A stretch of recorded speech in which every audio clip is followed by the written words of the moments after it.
participants will receive a link to the recording. So the recording is starting. And if you have any, hopefully not, but if you do have technical issues, please do write in the chat to Maria, who's there, who's waving at you and smiling. So she's the one tasked with helping you with any technical issue. If you need access to closed captions, in the upper part, you see the 3 dots there that says more. So you click on more, language and speech, and then turn on live captions. And that was basically it for the housekeeping, Maria. Is there anything else I should be mentioning? No, I didn't say my name. My name's Sarah Werner-Boada, but I think you probably see it on on my window. So so now I'm going to introduce Maryna. So Maryna Shevtsova, who actually has a very long biography. She's doing lots of things, has done lots of things, and there's only so much that I can share today. But but I wish I could say more. So at the moment, Maryna is a senior postdoctoral fellow. Is that correct? FWO fellow at KU Leuven in Belgium. She's a very international person, so she's been sort of all over the place, hasn't she? In 2022, she received the Emma Goldman Award for her work as a feminist scholar and as a human rights activist. And her research interests include LGBTQ rights and activism in Central and Eastern Europe, queer migration, and anti-gender movements. I'll give you the floor, Maryna. Very, very excited to have you and to listen to you. Thank you. Thank you so much, Sarah, for such a kind introduction. Thank you very much to you and to Maria for organizing and making this happen. And thank you everyone who joined us this afternoon. That's a pleasure. And this is a big thing for me because this is the first event where I'm introducing this book, and I want to show you the book. So it's there. It's a hardcover, beautiful, beautiful art, which is by Ira Stasuk, which is a Ukrainian illustrator. So I wanted also to mention her. Let me share now the slides.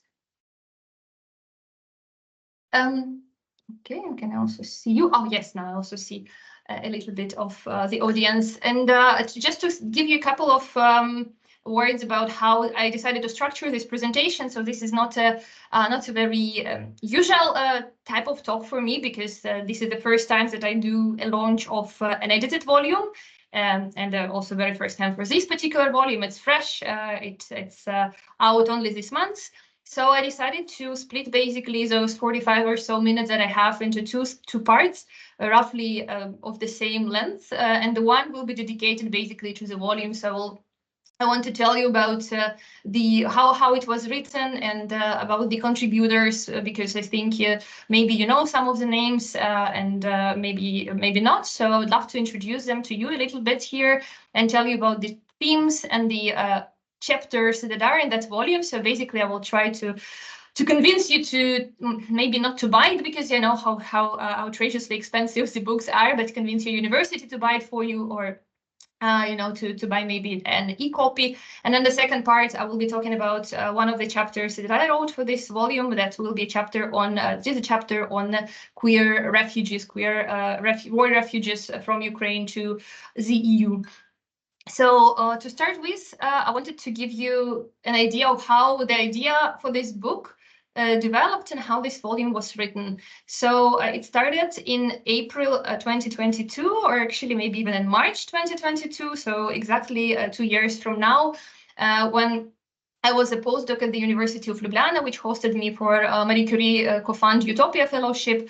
And in April, the university usually has several weeks of, weeks of gender equality or weeks of equality. Milica Antić-Gaber, who is a feminist scholar, a Serbian feminist scholar who's been living and working for a long time in Slovenia, and who wrote a foreword for this volume. She basically contacted me. I didn't know her before. She asked me out for coffee, and she said, we would really love to do something during this week and to discuss the situation, how women in Ukraine are, so how feminist scholars in Ukraine are doing. So maybe you know someone. And I wrote to several friends and colleagues of mine. So because, of course, in academia, you know how it is. You always end up being friends with many colleagues because you share values and you work on similar things. And so I wrote to Daphne Rachok, who wrote for this volume, to Tamara Marcinyuk. So Tamara at that point she already evacuated to Germany. Daphne was still in Kiev with her partner Ivan, with whom they also co-authored the chapter, and Svetlana Babenko, who in the end couldn't contribute the chapter, but she was then in Sweden, in Lund, also evacuated because they were doing a joint gender studies program with the University of Lund. So immediately when the large-scale invasion started, they contacted her and offered her to come to them.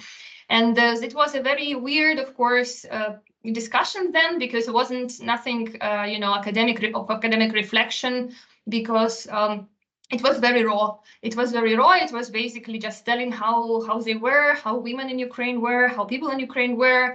And Daphne was telling how they, were driving with their car around Kiev, helping people to bring food and medications, because it was basically the very harsh beginning. However, and Milica, she and some other colleagues from post-Yugoslav or former Yugoslav countries had actually a lot also to share with us from their war experience. And then one of the things that Milica said to us, and already that early, right? It was, I think, first or the second week of April. So it was less than 2 full months into the full-scale invasion. We already saw a lot of publications in, and panels and scientific academic discussions about the war in Ukraine, which were all or most of them were done without inviting Ukrainian experts, without inviting Ukrainian scholars. They were quite exclusive, but also, a lot of so-called experts on Ukraine appeared, whose names nobody knew. So what Milica was then telling us, and some other feminists from Slovenia, from Croatia, from Serbia, is that when the war was on the territory of former Yugoslav countries, they had this moment when a lot of Westerners came and took a lot of knowledge from them, and then wrote the publications and were speaking basically for those local scholars, which also, as she said, gave certain push and motivation for local scholars to also start producing the knowledge and try to speak for themselves. But she was basically warning us that we should react as soon as possible, and that we should start speaking up and make people hear our voices as soon as possible, because before other people did it for us. And it was a big challenge because, of course, most of authors of this book, and I will be talking of contributors, authors of the chapters, I will show you some of them in a minute. They lived in either they were in Ukraine, where bombings were very harsh, and they continue being so these days. Some of them they evacuated and were as refugees abroad, but many not alone, but with children they had to take care of, very stressed. So of course, nobody felt that they were in the position to write something objective, reflective, and neutral.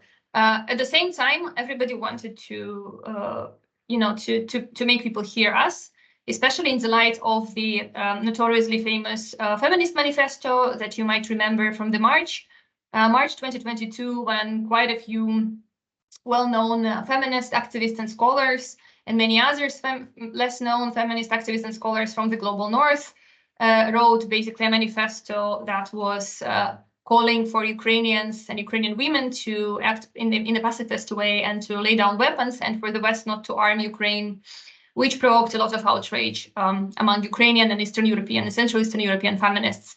So to make a response to that, we really felt that we want to write something, and this is how, in a year and a half, this book was born, was produced.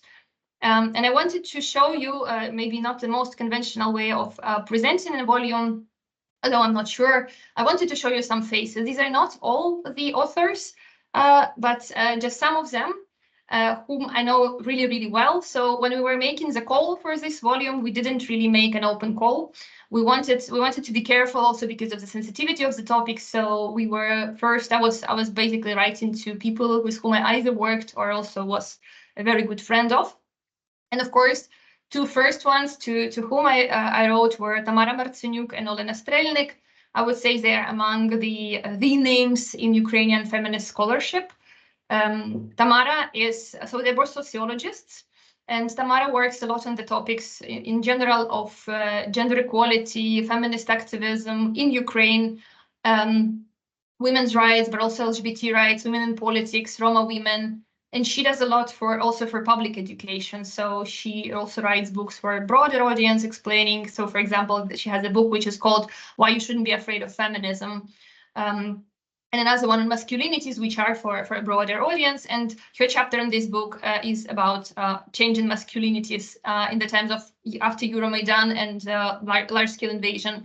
While Olena Strelnik, who writes about femininity in this book and changing image of the woman in the media in Ukraine, she works a lot on the questions of care work.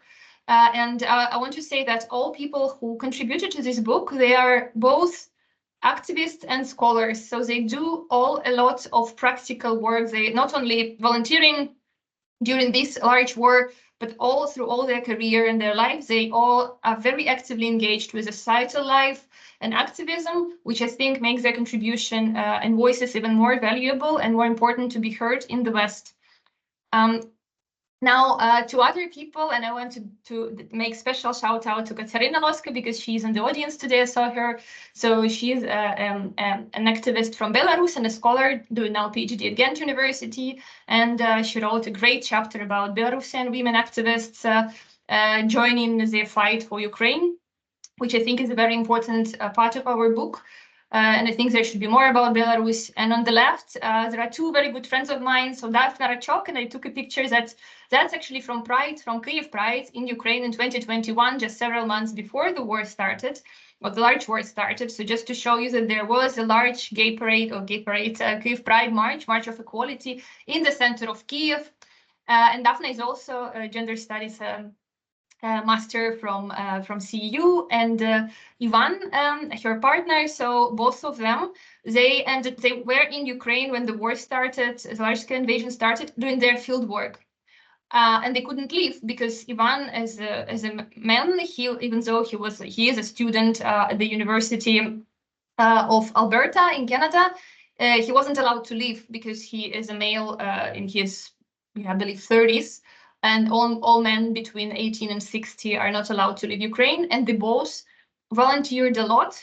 So they basically were driving their car in very dangerous places, saving people, saving pets, delivering medicaments, fundraising for weapons. Now Daphne is back to the US. She does her PhD in Bloomington, Indiana.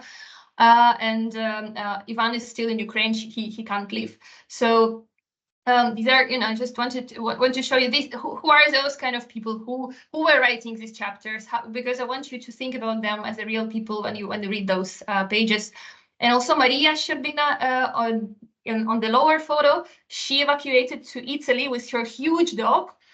This is her recent photo. The dog has big issues with health, and she brought him through several borders. Also her son. And Daria Krivonos, she was doing field work in Poland. And she ended up doing a lot of volunteering at the railway station, collecting medicaments and food and everything for meeting refugees. And I think her chapter, or the chapter she co-wrote, is also very important because she didn't write it herself alone. She wrote it together with three other women, Ukrainian refugees at that point, who basically are not scholars, who have nothing to do with academia.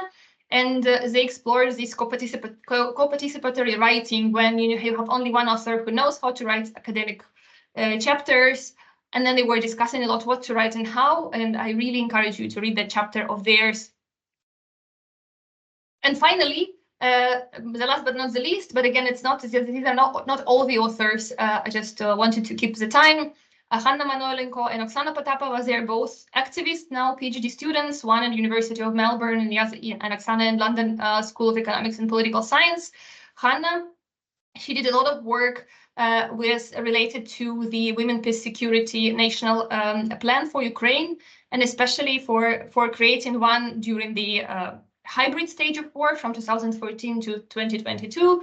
And is pretty much involved into the process and active with policymakers and women's rights activists in Ukraine now, when the plan was completely rewritten to take in consideration the active stage of war now and full-scale invasion. Oksana also does a lot of activists on the ground, works with women's groups, and she, together with Mila O'Sullivan, a Czech feminist scholar, IR scholar, they wrote a wonderful chapter about which peace when we win, how could we build a feminist version of peace for Ukraine once the war is over, hopefully.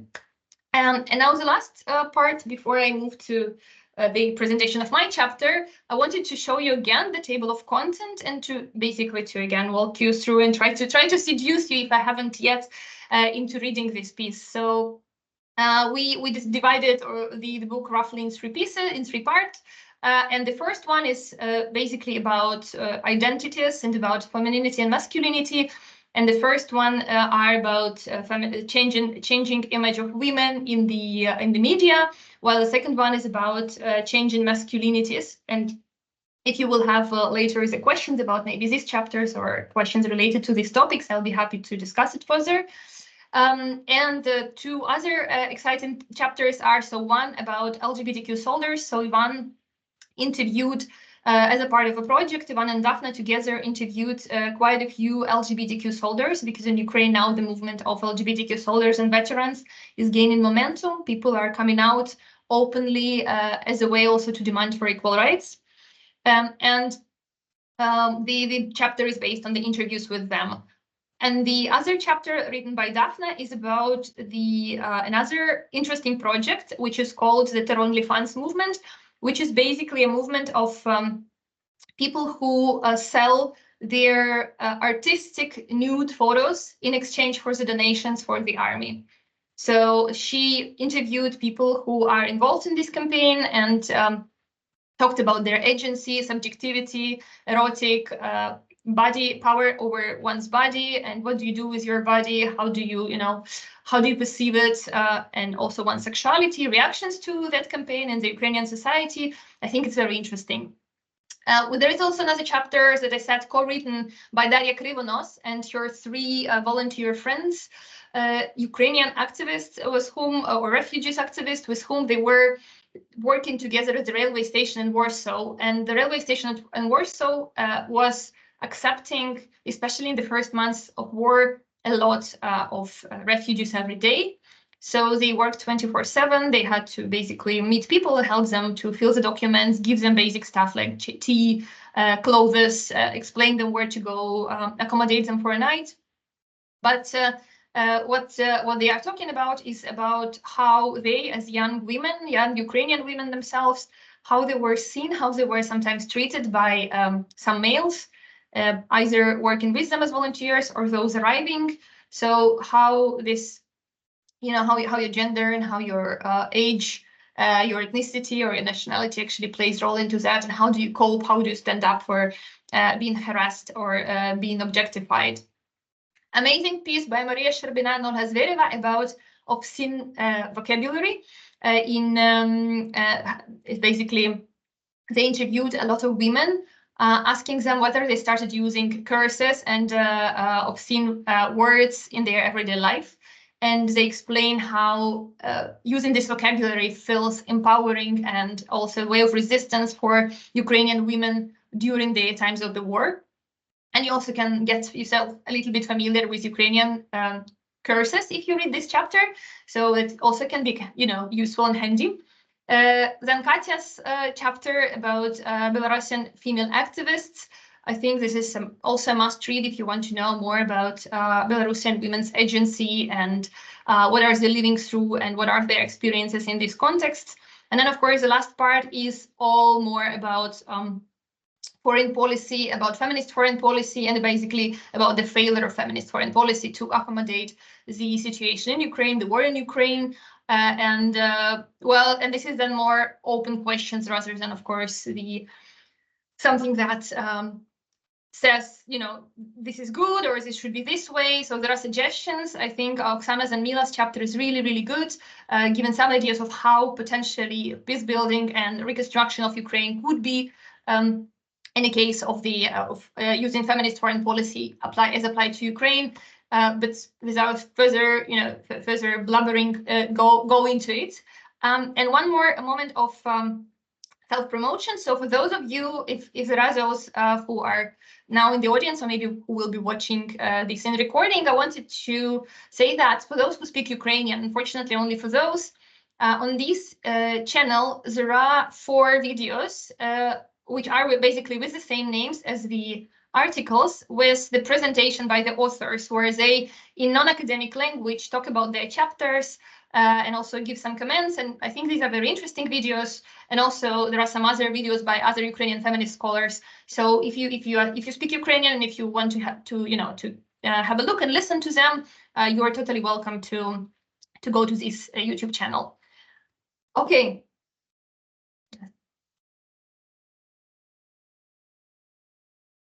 Now I will move to my own chapter. And before talking about the chapter itself, again, I would like to tell you how the chapter was written. My main research focus has been LGBTQ rights, LGBTQ movements in Ukraine and Eastern Partnership countries and Turkey, but also anti-gender movements in these countries. However, since 2018-19, I also had a side research interest, which was a queer migration from Ukraine. And I've been collecting data since then, interviewing people, and 100% of my interviewees at that point were Ukrainian cisgender gay men. Because I was really trying hard, but I failed to find trans people or lesbian women or bisexual women refugees from Ukraine in Europe or in the US, where I was conducting interviews. So I conducted a couple of dozens of interviews, always cisgender gay men who were either refugees or forced migrants from Ukraine. And then when the war started, when the large-scale invasion started, and as I said, I was in Ljubljana, I was contacted by a local Slovenian NGO, that's LGBTQ rights NGO, that basically said, we're a small NGO, but we really want to fundraise and we want to help a Ukrainian LGBTQ organization. We know that you work with them, could you connect us? And I said, sure. And that's how we connected. One of the NGOs, which is Gender Stream from my hometown, Dnipro, with several Ljubljanas NGOs. But in the process, as we talked to Olga Polyakova, she is the author of the photos that are here on this slide. And of course, needless to say that all these photos are taken and are shown with the consent of the people who are on them for the presentations like this. So Olga's organization, Gender Stream, was working a lot with helping LGBTQ people from Ukraine to cross the border.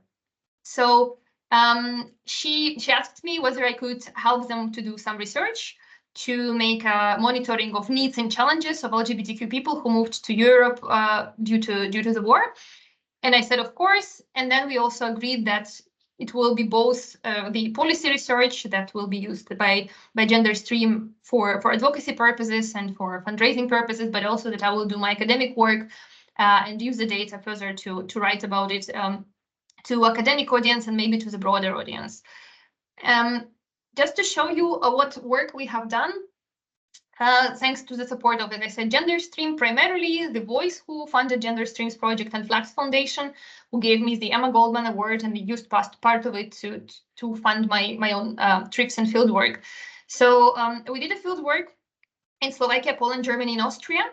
And it was during December to April 2023. So this chapter is based on that data, because what I'm writing now about Ukrainian queer refugees already goes for a longer period. So we could do follow-up interviews, and I also could do much more participant observation. So in that time, we did 45 online and offline interviews. 14 interviews were done in real life in Bratislava and Warsaw and in Berlin, and the rest was done via Zoom.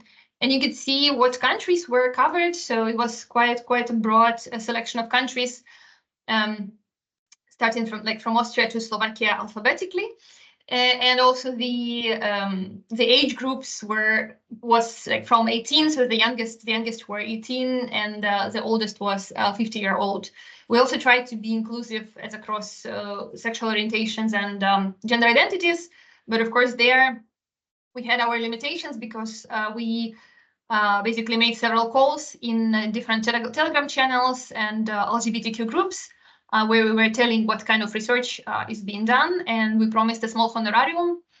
And then we had around 60 applications, and then we selected 45. But of course, it was only as representatives of as we could, collect through this call.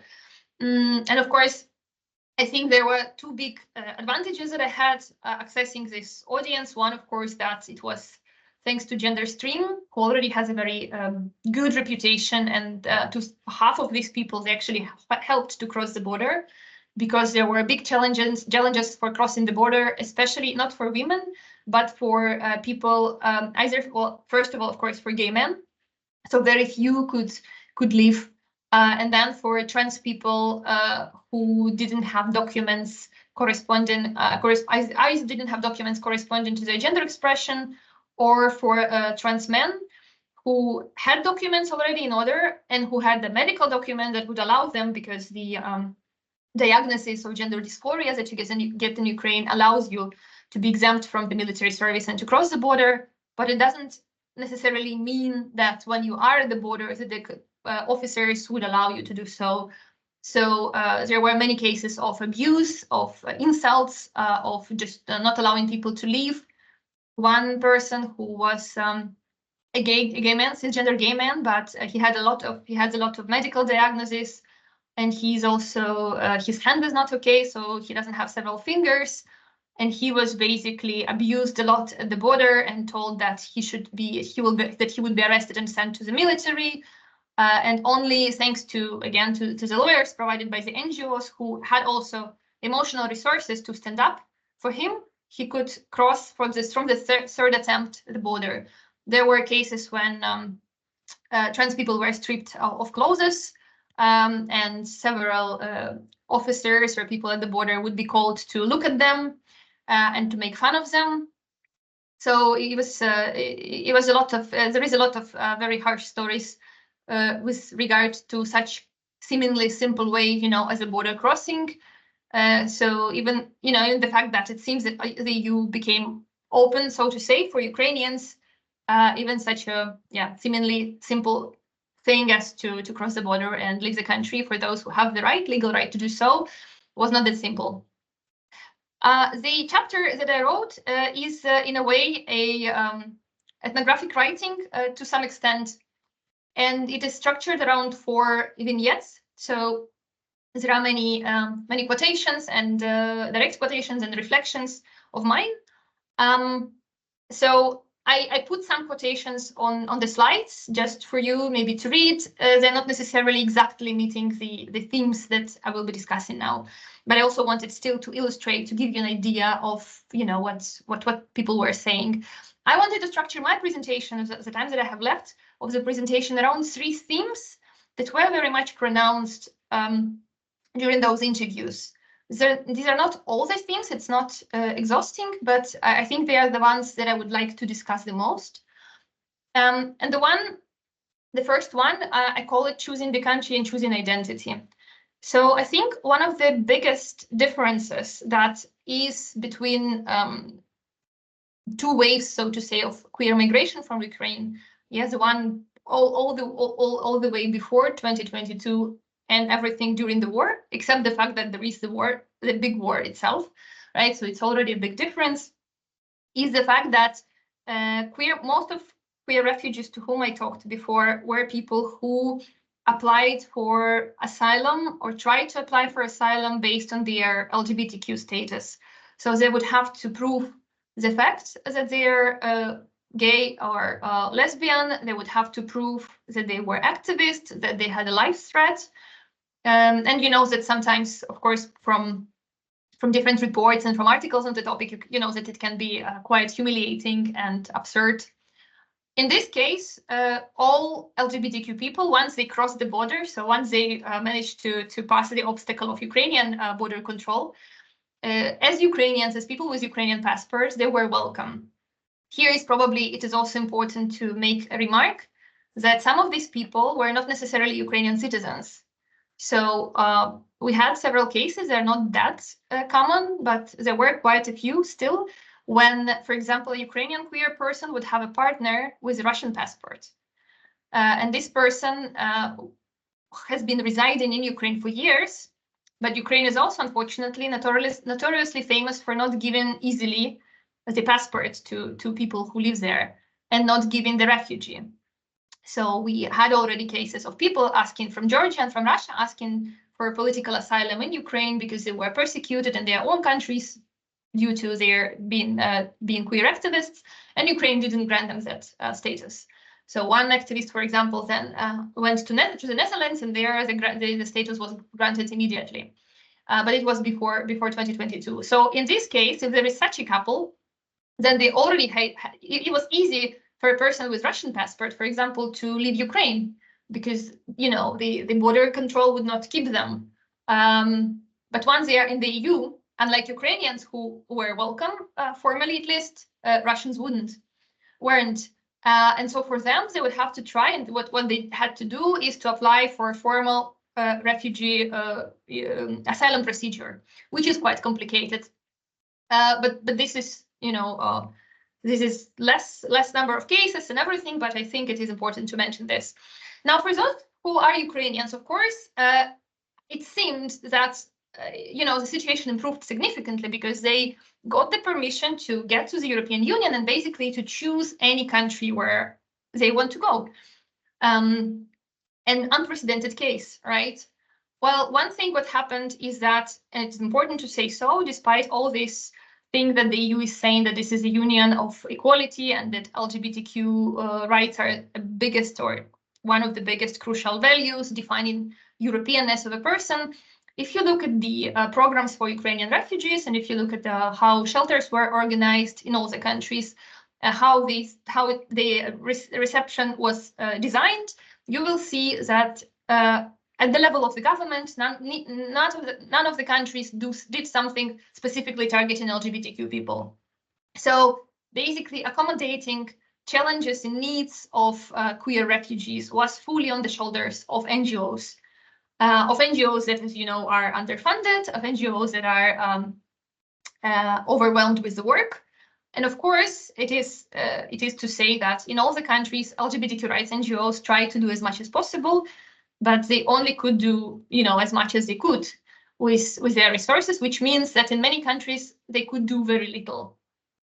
Then another thing is that people had to choose, and especially in the beginning of the war, people had to choose and decide where they will stay, where they will ask for asylum or for this temporary protection status. And this is why I speak of choosing identity, because I will just tell you two stories to illustrate my point, what I mean by this. There was this assumption that LGBTQ people will go to countries that are friendly towards LGBTQ, right? So to Germany, to Austria, to the Netherlands, to the UK maybe, to Ireland. However, if we look at the distribution of refugees, including actually LGBTQ refugees, we see that a lot of them are staying in Poland, in Czechia, and in Slovakia. And one of the reasons why these people choose these countries is the language. So it is much easier for them to learn Polish or Slovak language, and for their children too. Second, it is the geographical proximity, because many of these people also have parents or elderly relatives left in Ukraine. And for them, it is very important to be able to go as soon as possible if it is necessary, if there are funerals or serious disease, to go back. And also because in some countries, it is much easier to find job, which is also an important thing. So, and as I discovered through interviewing people, is that, for example, for those of them who particularly had children, it was easier to stay in Slovakia or Poland to immediately put a child in the school because the child would pick up the language very fast.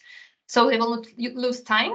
And to find any job, and it was very often very underqualified jobs. So, for example, a lesbian couple interviewed in Slovakia, they both work at the factory now, and they're both highly educated managers, but they couldn't find a job without knowing Slovakian right away. So they picked up the first jobs that they found. And now it is a vicious circle because they are so tired of their job that when they come home, they cannot learn Slovakian language anymore, and they have to take care of their child.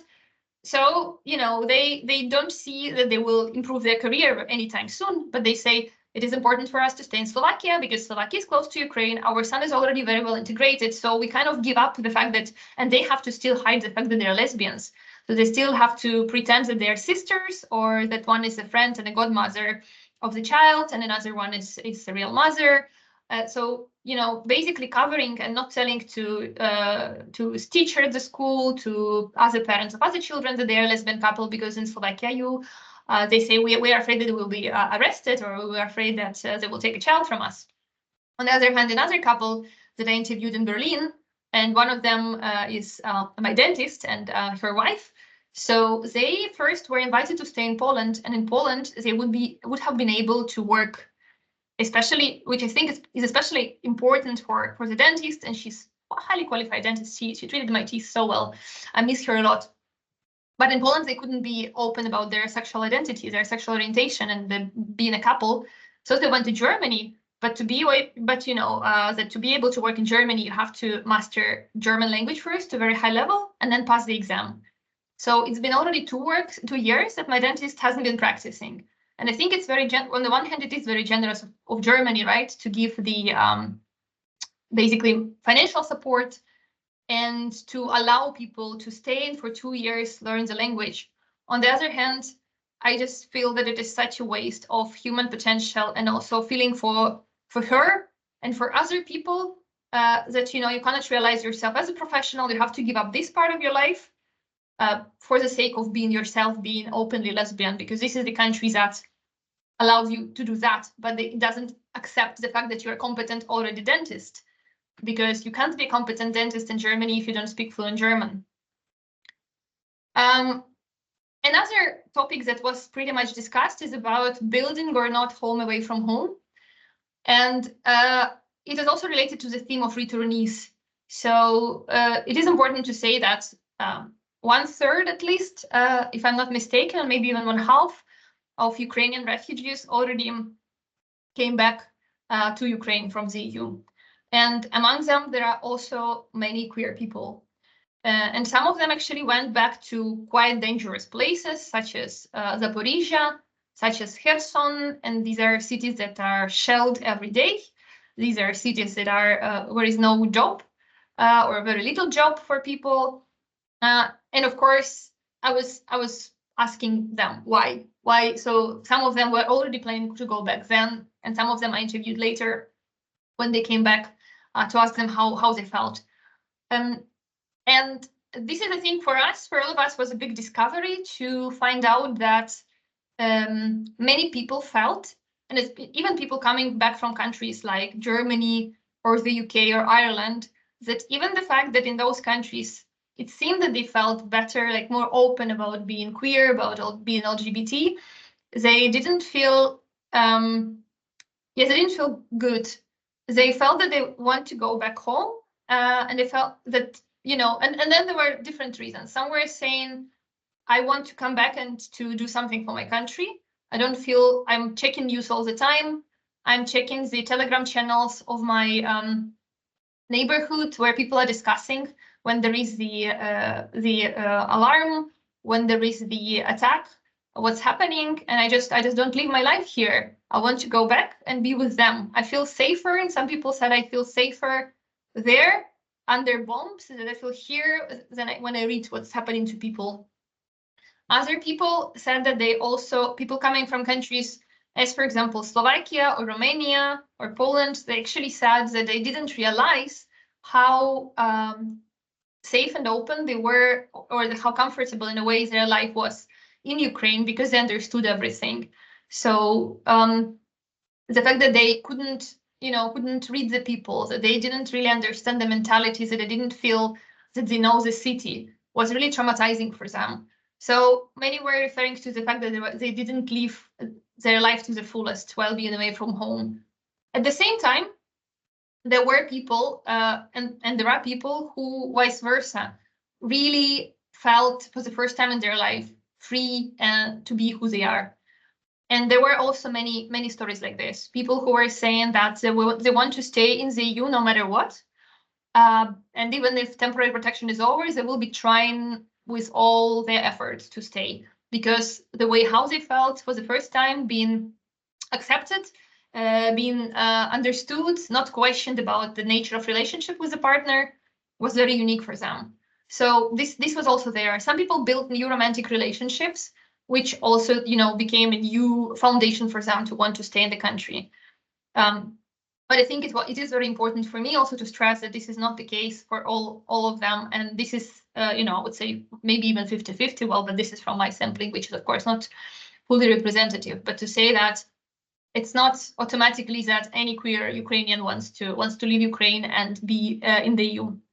And finally, the third theme is a theme of insecurity, which is related to many issues. It is related to physical security. For example, it is important to say that none of the countries, for example, had a separate shelters for queer refugees, or especially for trans people. So in Berlin, people were put in the common areas, which can be, it gives like very little privacy to all individuals, but for people in particularly sensitive situation, like for example trans people, it can be a much bigger issue.